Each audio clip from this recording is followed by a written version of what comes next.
Nous voici loin de chez nous et loin de notre époque. C'était à cela que ressemblait la Voie lactée quand elle était plus jeune et plus fertile. À cette époque, notre galaxie a donné naissance à 30 fois plus d'étoiles qu'elle n'en compte aujourd'hui dans un véritable tourbillon de création. Par cette nuit d'été, il y a 11 milliards d'années, nous sommes sur une planète tournant autour d'un autre soleil que le nôtre qui nous offre une vue imprenable sur cette pouponnière d'étoiles chaotiques. Notre étoile n'est née que tardivement, et c'est peut-être une des raisons expliquant l'existence de l'humanité. Après la mort des étoiles les plus massives et de celles à la durée de vie plus courte, il y a eu le temps, quelques 5 milliards d'années, pour que ces étoiles mortes nous lèguent leurs éléments les plus lourds.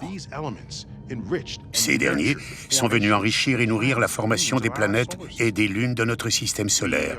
Et nous aussi, êtres humains, sommes fabriqués de cette poussière d'étoiles. Ces nuages roses et scintillants composés d'hydrogène ont été le berceau d'étoiles innombrables.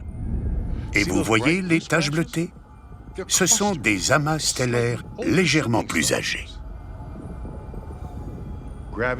L'étreinte de la gravitation va transformer cet assemblage amorphe de gaz et de poussière pour en faire la galaxie dans laquelle nous vivons.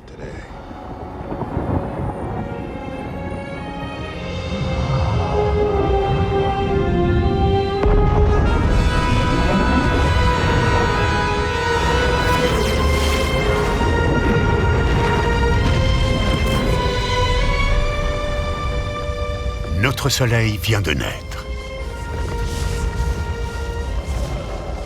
Il baigne l'espace alentour de minéraux précieux, comme le diamant et l'olivine, qui va jouer un rôle clé dans notre récit.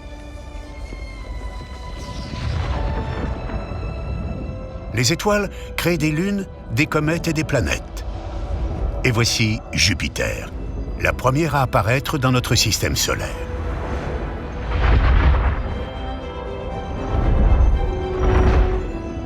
Les futures planètes et les futures lunes grouillent de molécules organiques, les briques élémentaires chimiques de la vie, le legs que nous ont transmis les étoiles disparues.